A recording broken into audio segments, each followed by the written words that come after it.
what's going on, everybody? It's Matt with the DPI podcast. Good show tonight. We got Peter with Princesses and the Mouse Disney Travel joining us. We're going to talk a little bit about what's going on with Iger and this extension and everything that's kind of involved with that. And then we're going to do a top three. We got news. We got all kinds of stuff tonight, so stick with us. It's the DPI podcast.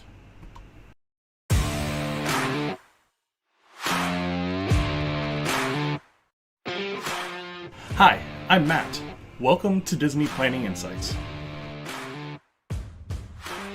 Through creative content and live shows, we explain the hidden details of the Disney experience so that our clients can execute memorable adventures. Together with Princesses and the Mouse Disney Travel, we have helped hundreds of clients plan, book, and prepare for magical Disney vacations. Let our experience help you avoid common planning mistakes and maximize the enjoyment on your next Disney trip.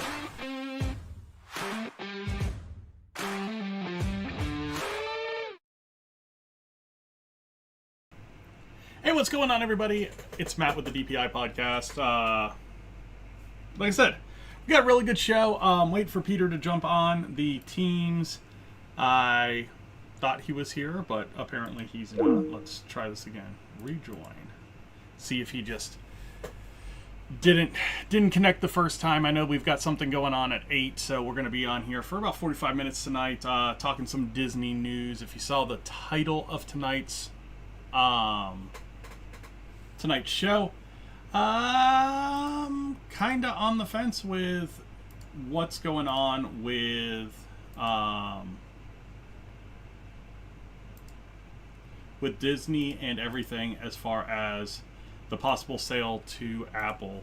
So, you know, Iger has done a couple of interviews, was on Squawk Box last week on CNBC, and there's a lot of things coming up as far as, you know, what does the consolidation of the television side mean? What does a lot of things mean? I mean, they're looking to get rid of ESPN in some form or fashion, or at least subsidize it out in some form or fashion. And that looks better. Just a lot of different things going on. So just working through that and talking a little bit about what that could mean going forward. You know, we've got a lot of the things, you know, as far as cuts to the parks, but what could be coming back, what's going to be around. So, no, it's really, really cool. So China Lee, hey, thanks for joining us over on Twitch today. Appreciate you having there. Make sure you hit that follow button, which it looks like you did. Great. Just good to get some new followers over here. It's talking about new followers. Let's talk about over on YouTube, Elizabeth DeClan and Michael Haney. Thank you for subscribing over on the YouTube channel this week. There's been quite a few more. Just a lot of anonymous subs still over there, whether it's bots or whatever. We're still just getting a lot of anonymous subs. So, sounds like Peter is jumping on. There he is. I see him now. So, he's about ready over there, and we will jump into the news. If you guys do have any questions, definitely throw them in the chat or, you know, message them to us over on Twitch if you're over on Twitch. You know, whatever, just let us know your questions, that kind of stuff, and then we will answer them live on the show if we have the answers. If we don't, which I would be very, very surprised if we don't, we will find the answer and we'll get it to you as soon as we can. So, looks like Peter's about ready to go. So, China, I'm going to jump off of that whisper real quick and get into the show with Mr. Salvadori from Princesses and the Mouse Disney Travel. What am I doing? There we go.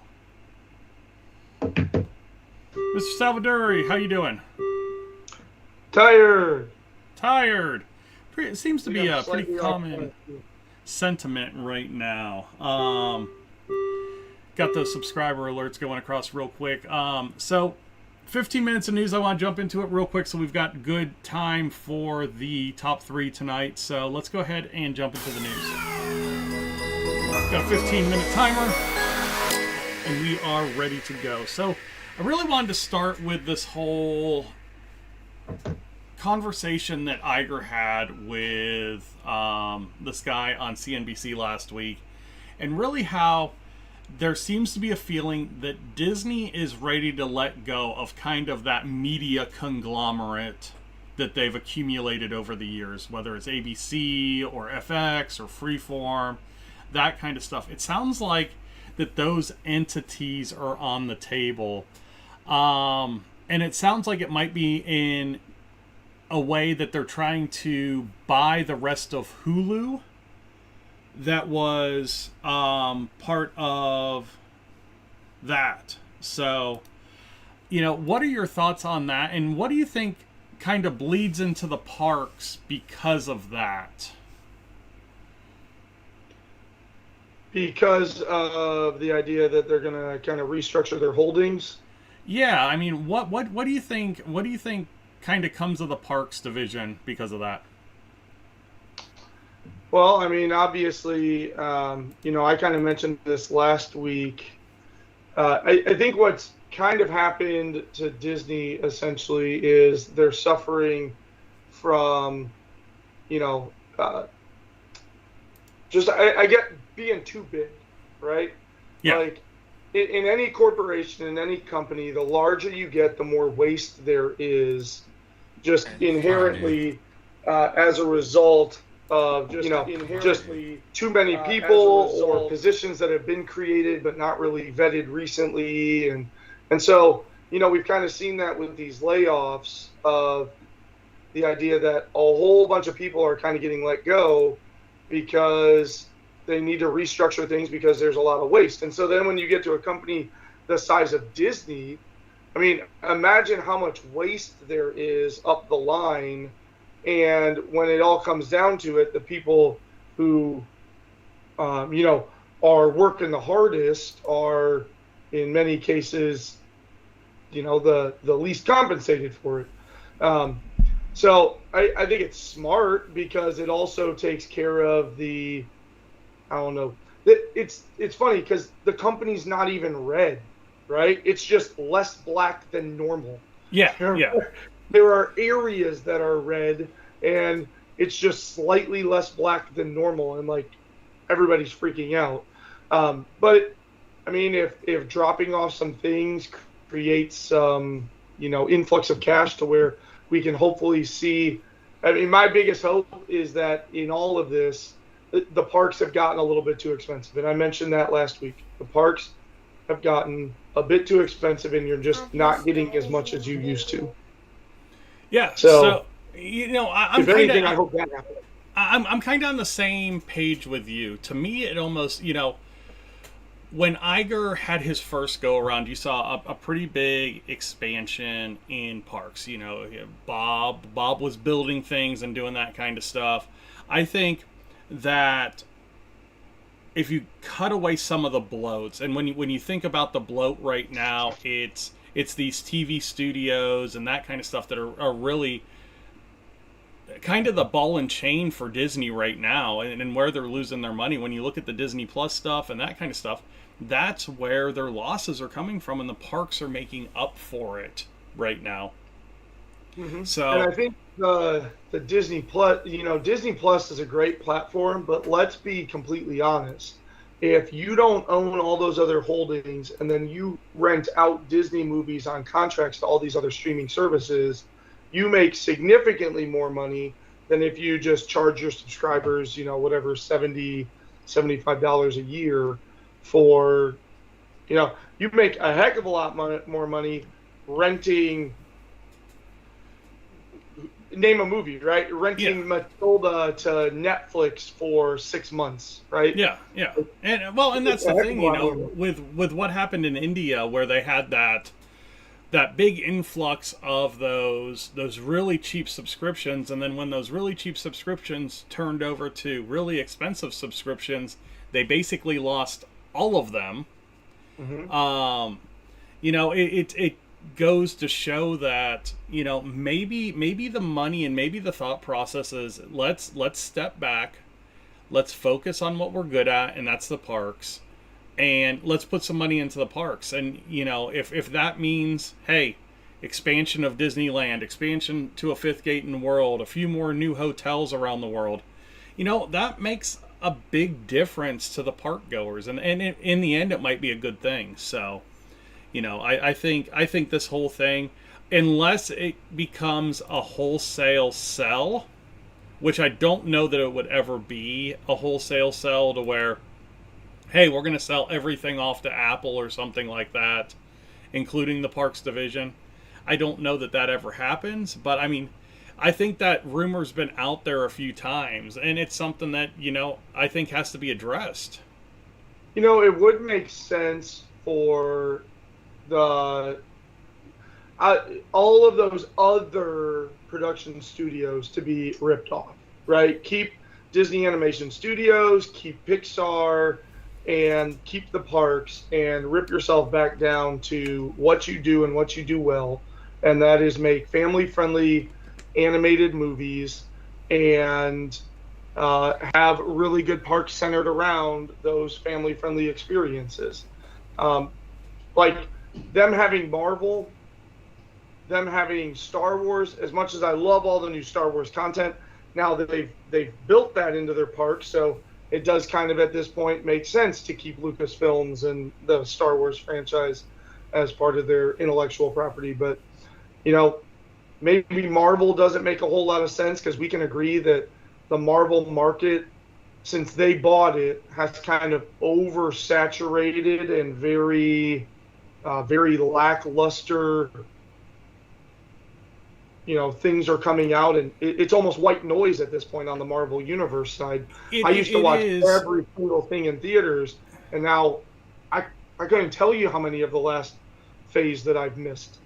It is, but if you dropped an Avengers campus in every park that didn't have one, there'd be a huge demand. So, I mean, they are getting to the point where, where they are on the timeline is very confusing if you aren't caught up on the timeline.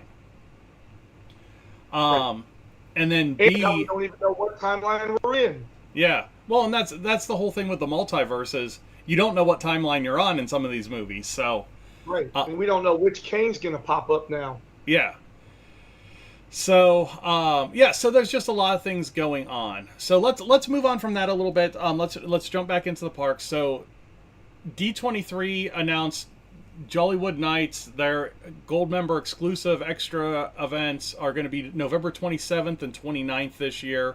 Jollywood Nights is the new offering at Hollywood Studios during the Christmas season, and this is just an extra icing on top for D23 gold members with your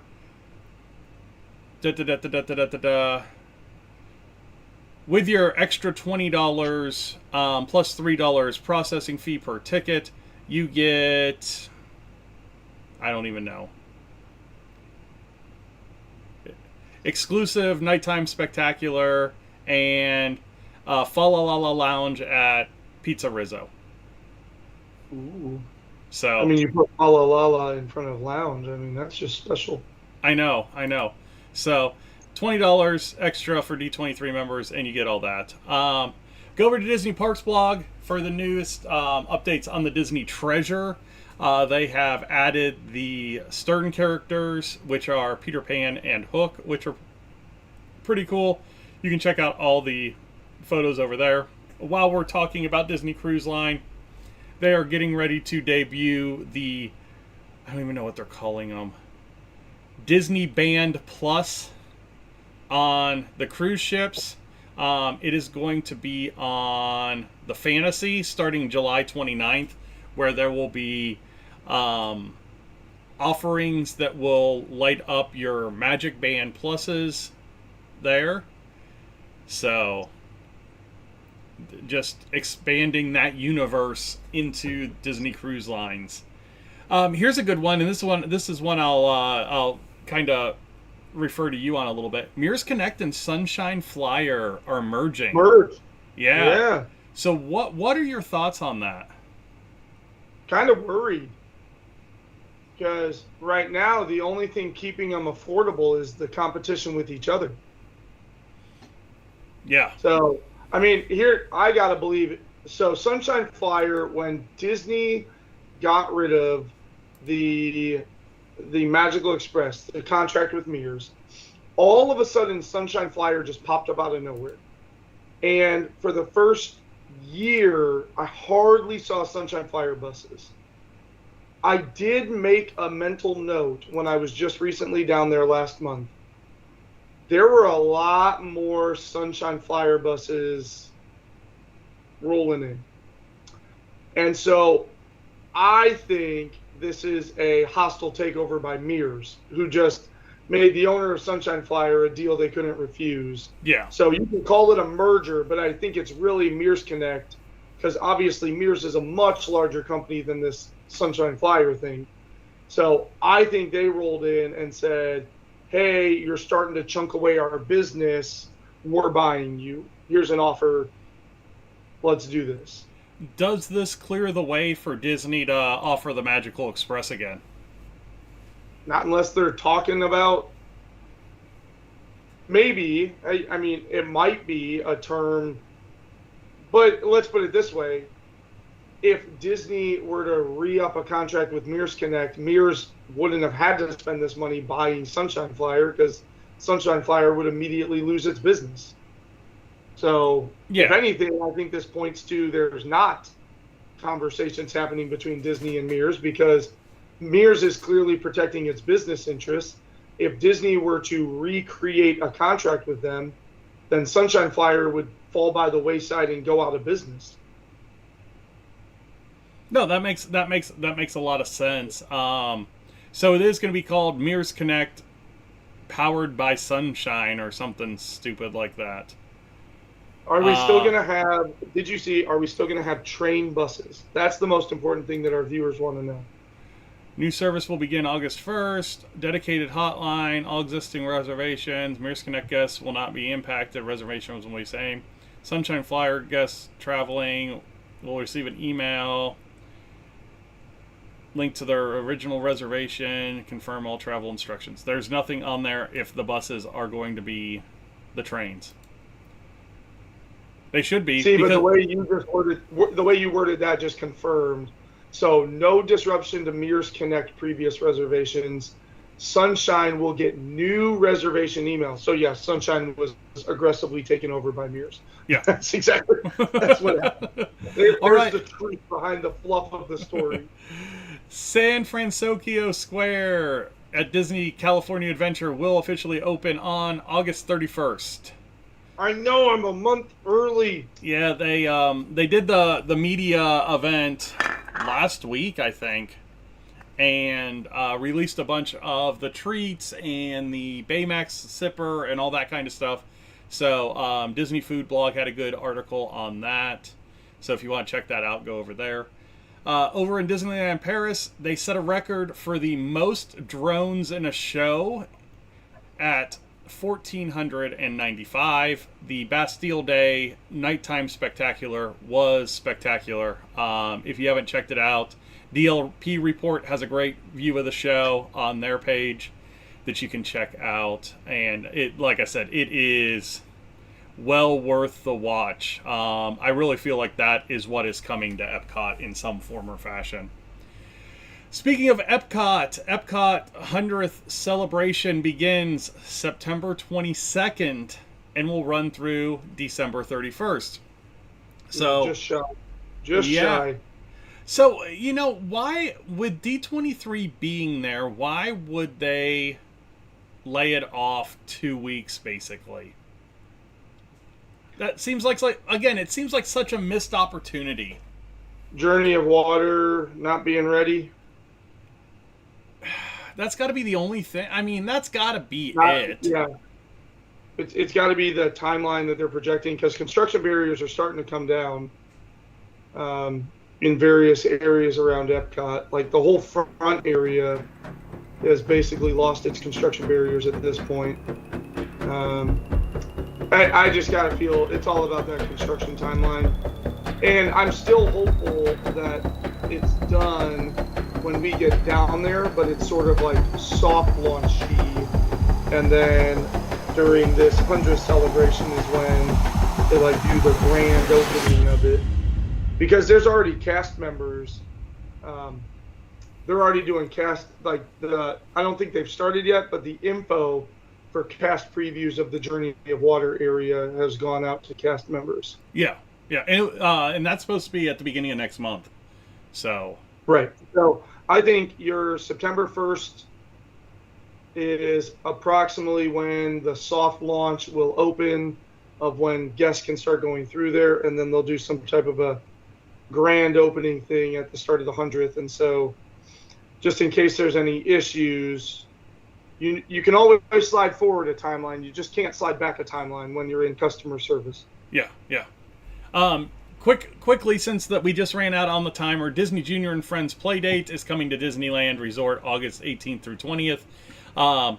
Disney Junior characters, fun stage show, photo ops, treats, and more over at Disneyland. A new Indian restaurant coming to Disney Springs later this year called Eat by Maneet Chauhan. Modern Indian restaurant over at Disney Springs. Extended evening theme park hours return to Disney's Hollywood Studios in September for guests staying at Disney Deluxe Resorts or Disney Deluxe Villas.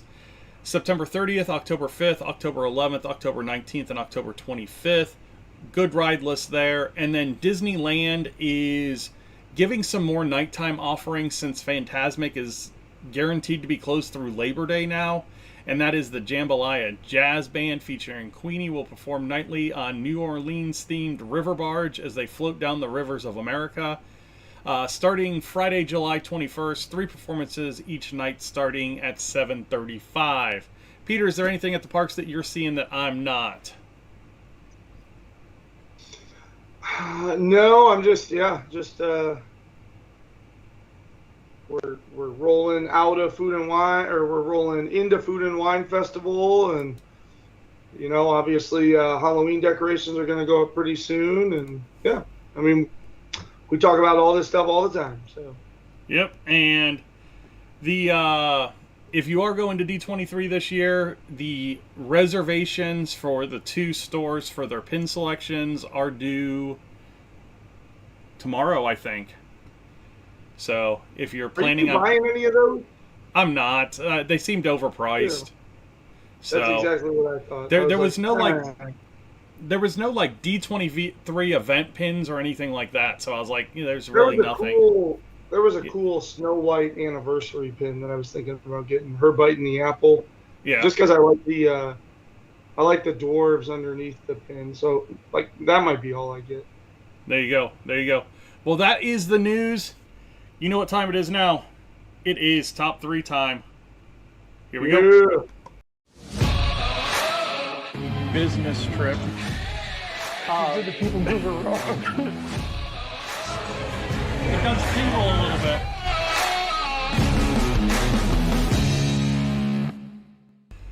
Hey, what's going on, everybody? It's Matt with the DPI podcast, and it is Disney top 3 time with the DPI guys.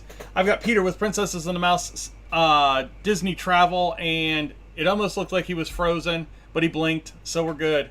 There's no Wookiee. Have you found the Wookiee yet? Yeah, he's across the room. Okay, don't go get the Wookiee, but at least he just moved on me. He was located, because I know you were kind of panicked last week that we did not have a Wookiee in the show. So he's over there. But we have an Ewok, Baby Yoda, a Viking, Mickey Mouse. So if you have been here before, thank you for coming back. If you haven't been here before, Peter and I are going to give you our top 3 of a randomly selected category. We select the categories out of this bag of poker chips, and I've got a spreadsheet that corresponds to these numbers. So let's see what we got tonight. And we are doing number 19 tonight. So number 19 on our spreadsheet will be momentarily a... Okay, this is a good one. We like these ones. These have been the best ones so far. The top 3 changes you would make to Epcot.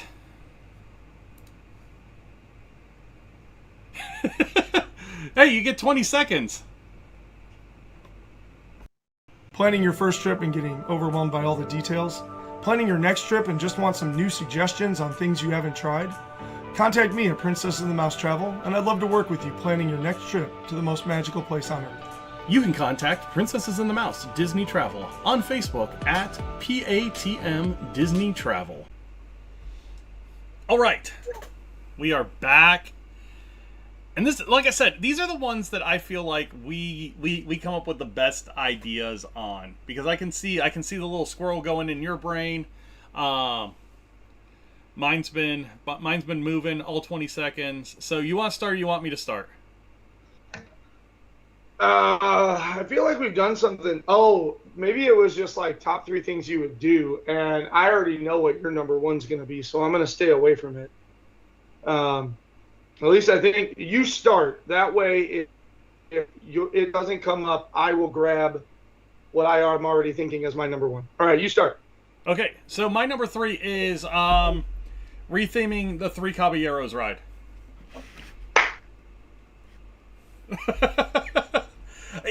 I love Donald and his couple of buddies, but Disney, you have an opportunity with Coco here.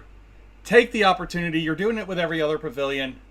Retheme it to Coco and let the crowds pour into that ride just like they do Frozen Ever After, just like they do Ratatouille, and just milk that. It just gives another great ride. I mean, you don't have to change a lot. You already got the structure. You already got the boats. You got screens back there already. A lot of it can stay very similar to what it is to keep that heritage of the ride. Incorporate Coco, and you've got another top tier ride at Epcot. So that is my number 3. Peter, what is your number 3? I'm going to stick with the ride theme. I had this listed, and I might have made it 1 or 2, but because you started bringing up rides, I'm going to go ahead and stick with the ride theme in my number 3. I feel in World Showcase, now granted, a lot of what World Showcase has going for it is cultural celebration, but really before the add-in of Ratatouille, the retheme of Frozen, and the add-in of Guardians of the Galaxy, Epcot was very attraction light. Now, again, a lot of what Epcot has going for it is the festivals and the cultural celebration.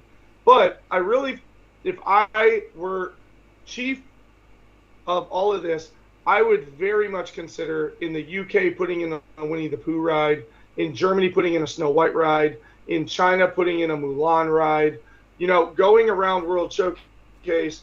And I'm not saying do all of those things, but World Showcase specifically could really use 1 or 2 more ride attractions that pull people in, especially somewhere like Germany, getting a Snow White ride in there. There has got to be physical real estate back there behind those shops and areas to the right of the, I just lost the name of it, to the right of the Summerfest restaurant back there. What's the name of it? The Oktoberfest restaurant. Yeah, Oktoberfest. That's the name of it? Yeah, I think so. Okay, anyway. I was like, all I was coming up with was Oktoberfest. I was like, is that the name of it? Anyway, so I feel like putting in, especially Germany, with it being where it is in the World Showcase, would really pull people in and get them back, because then now you're going to be near Italy and you're moving back past China, because the rides that are in World Showcase are great, but they're right at the perimeter, right? Like you come into World Showcase and you get Three Caballeros and Frozen, and then on the other side, there's nothing in UK or Canada, but France is still pretty close with Ratatouille. So getting something back in Germany would be really great to kind of pull some people in for attractions, and would give you more attractions as you work your way through World Showcase. So Mulan in China, Winnie the Pooh over, literally pick the Winnie the Pooh ride up out of Magic Kingdom and put it in the UK. Yeah.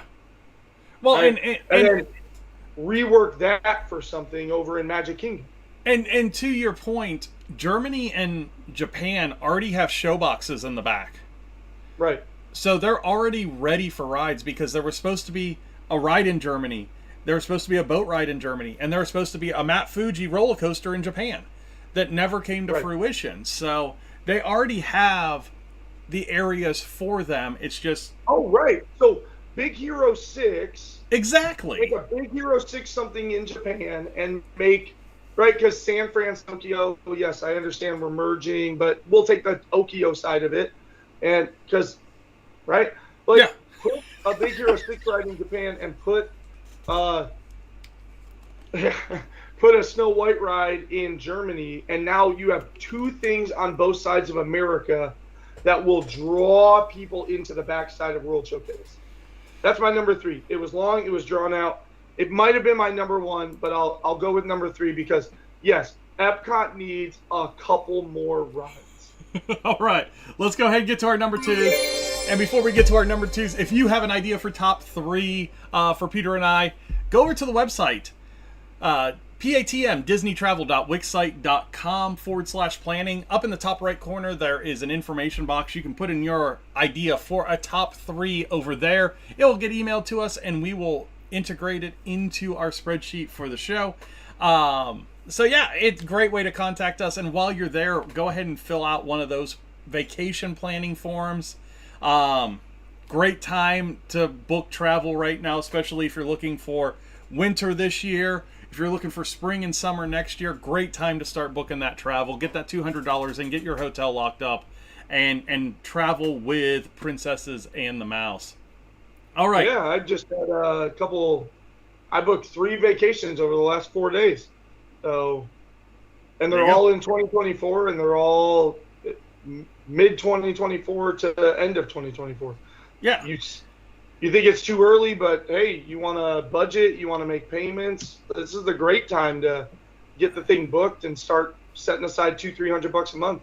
And the great thing about that is if a deal comes out or something like that, we're gonna put those deals against your trip and see what works out for you to where we can save you more money as well. So it's never too early to book, well, unless you're trying to book for 2025 and they haven't released it yet. But no, get your bookings in today. And I have to put this in here because of one client that I saw. We can book bounce backs now. As long as it's within a week of your departure date, we can book bounce backs now. So call us directly if you're wanting to do a bounce back, and we can get you taken care of. So definitely want to put that out there because that's something prior to COVID that we couldn't do. So, okay, getting into number 2. So number 2 for me, I really, really, really, really, really want a refresh of Spaceship Earth. It was supposed to be done, and they have the technology to really upgrade a very classic ride, and they haven't been able to do it. Whether it's money, whether it's time, whatever it is, they haven't been able to do it. I really think it's a great idea to put some investment into that because, again, like we're talking about with the rides in our third ideas, another quality ride gets people out of the main thoroughfares and really opens up that park. Spaceship Earth is a great ride as it is right now, and it has the potential to be spectacular. Make that first screen a little bit more tolerable when you first get up there with the saber-toothed tiger and the mastodon. You know, that kind of stuff. You've got the technology, Disney. Put it in this ride and make it better. So my number 2 is upgrades to Spaceship Earth. Peter, where are you going with your number 2? Yeah, or even just like put pads on the seats in the ride vehicles. You're freaking sitting on hard plastic for 10 minutes. I don't know. I love Spaceship Earth, so I don't know if I want anything done to it outside of little stuff like what I just said. But I'm going to go with, for my number 2, I am going to go back to World Showcase because I love World Showcase. There is definitely room to add in another country or maybe even 2. In between Morocco and France, there is an extensive walkway that just has plants behind it. It has been rumored over and over and over again that Brazil was coming in there, and that would be amazing because there really isn't any South America aspect into World Showcase. There's a bunch of Europe, and I'm going to even double down on that. Expand the African outpost and actually make it about African culture. Yes. Because African outpost is some drums in a Coke zone and a couple of like artisans that are making some tribal African items. And then there's a refreshment stand that's really just a festival booth. Like, give me some South America. There's a spot between Morocco and France, as I said, and then actually take the African outpost and turn it into something that celebrates the continent and the peoples of Africa, as opposed to this gimmicky little wayfair that I just stop by if they have a good beer during a festival. And my kids bang the drum for a few minutes. And here's another great IP idea, because again, you don't have a South American country. Make it Colombia. Make the building look like the Encanto, and you got a great tie into the movies and something that kids are going to recognize as they go through World Showcase. You know, I think Epcot is becoming more and more widespread kid friendly. You know, prior to Frozen, it was one of those parks that people were like, it's not the best for kids. And then Frozen happened, and then Ratatouille happened, and now all of a sudden it's like, oh yeah, this is a great park for kids. You got some more opportunities there to really bring in more of a family friendly park. So, yep. You know, that's great. That was one of the things that I had thought about is that Brazil thing has been on the table for years and years and years. But make it something Central America, and then like you said, make it South American themed. You don't even have to call it a specific country, but then throw in the casita from Encanto, and that would be remarkable. Especially if you could like do your magic band and like cause the windows and doors to like interact with you and whatever else, like that would be really cool. You know, kind of what Universal does with the Harry Potter wands. Yeah. Shannon just put 3 great ones up in the chat, but we'll get to our number 1 because it's not going to hit my number 1. I'll see if it hits your number 1 here in a second. So let's go ahead. Let's get into our number 1s here. And before we get into our number 1s, what is the best way to get a hold of you?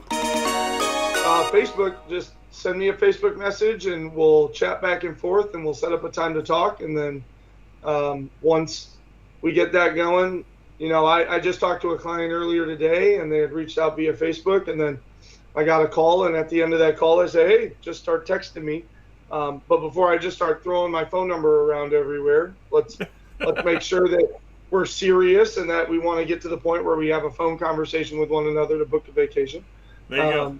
But yeah, just reach out to me. As I said, 2024, I'm starting to book into 2024, and yeah, it's going. So get on there and become one of my regular clients before, you know, like I've said, I'm a high school teacher by trade, and this is a hobby. And so at some point I'm going to reach saturation of what I can do. So get on here because I have a lot of expertise and a lot of knowledge, and I'd love to help you. But at some point I'm going to start turning people away and be like, sorry, I can't help you. And then you can just have a person that reads reviews and watches our shows versus actually lived it. And if he can't say he can't help you, I'll help you. He'll just put you over to me, and I've got some Disney knowledge as well. That's true. So, Matt's getting more and more involved in the travel side of things. That is true. All right. So my number 1, I brought it up when we talked about the what would we change as Disney Parks director. Epcot needs a parkfront hotel.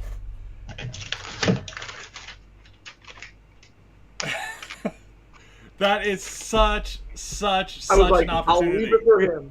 I'll leave it for him. Now I got to think of a number one. So take your time. No, this has been just one of those things. It's come up a couple of times in the rumor mill, but I just think it's such a great idea to be able to incorporate the monorail and the view of Spaceship Earth and all that kind of stuff at the front of the park with a hotel that you can wake up, you can walk down to the back lobby and walk into Epcot.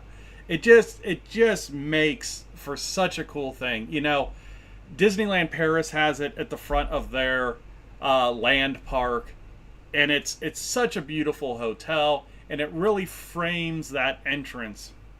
And when you think about people that are parking at Epcot, yeah, one of the cool things that you can see is Spaceship Earth as you're coming in, but you could build the hotel in a way to where it frames out Spaceship Earth for the people that are coming in from the parking area and that kind of thing, to where it's not... Put the hotel lobby low, yeah, and then put 2 towers up left and right. Exactly. Yeah. Just like frame it out. It would look awesome. I think there's such a great opportunity there. Your you got whole another lobby deluxe... is the front entry gate with restaurants and everything else like that. Yeah. And then big towers. Oh, absolutely. Exactly. Absolutely. You could even run the monorail through on that right-hand side. You can run it through like Contemporary does. Yeah. I mean, it's such a cool opportunity for that park. And again, nobody asked me for these ideas, but Disney, if you're out there and you're listening, this is a great idea, and I'd love to help you with it.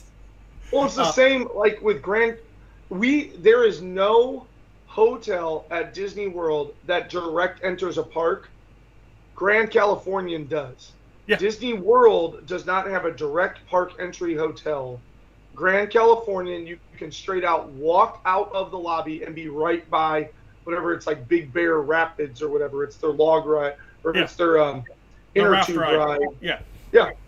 Like, it would make so much sense. And you know how fast that hotel would book up with all of the couples and anniversary celebrators and dinks and everything else, retirees. Like, that would become the end-all, be-all hotel for those people to book. Exactly. So, Peter, what is your number one? Well, I had to shift off. So, because I had to add front hotel because I'm like, okay, we're definitely in the top 3 is at a front hotel. And I didn't want, so I am going to go, something has to be done. I think the Land Pavilion is wonderful. Soarin' is great. Living with the Land is a great change of pace ride. Something has to be done about to the left and the right of the Land Pavilion. The Nemo ride is a joke of all jokes. And the aquarium that is inside of that building is so overlooked, even though it's remarkable, because it is overshadowed by the Nemo ride being a joke of a joke. And on the flip side, Figment is in such disrepair that you talked earlier about the technology that Disney has now. It is time, keep the Figment ride, keep the ride vehicles, keep the theming of the ride and the general idea of journeying through the senses, overhaul that ride and get it fixed and get it more visually stunning. And to the left of that, use that dang building that is just essentially an afterthought.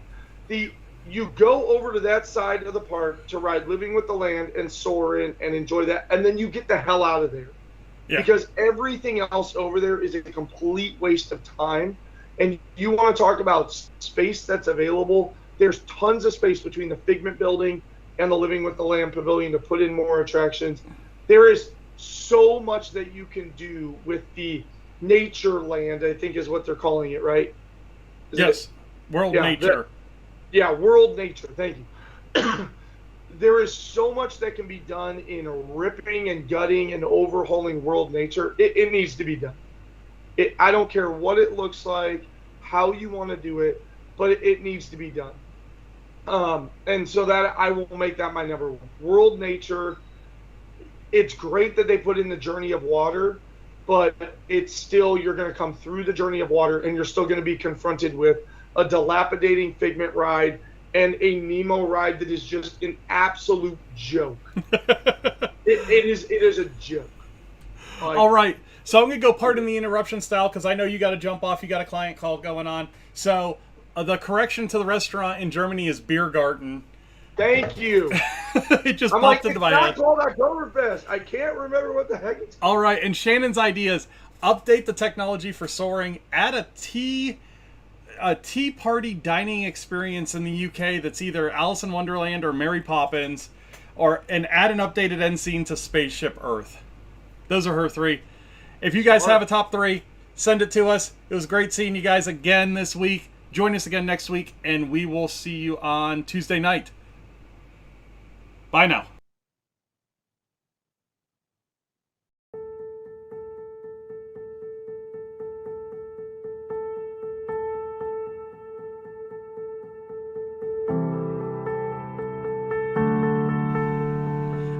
Hey, what's going on? We have Peter with Princesses and the Mouse Disney Travel join us tonight.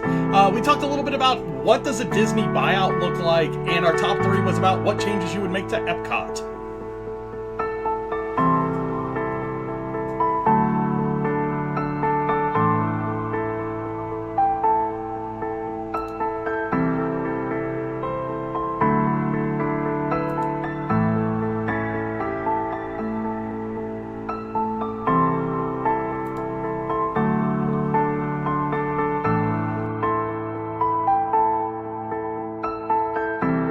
If you're looking for us on the internet, you can find us over on Facebook at DPI Podcast for the show site, at PATM Disney Travel for the travel site. On Twitter, we are at Disney Insights. On Instagram and Threads, at Princesses and the Mouse. And on YouTube, you're watching us. Hi.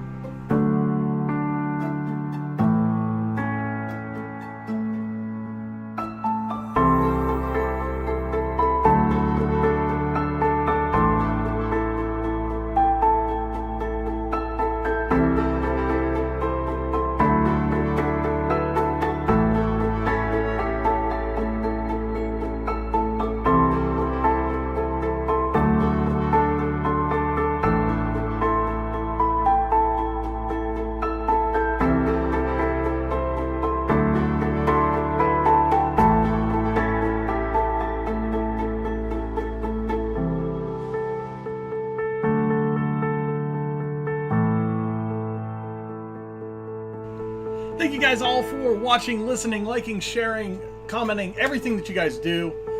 You guys have a wonderful week, and we will talk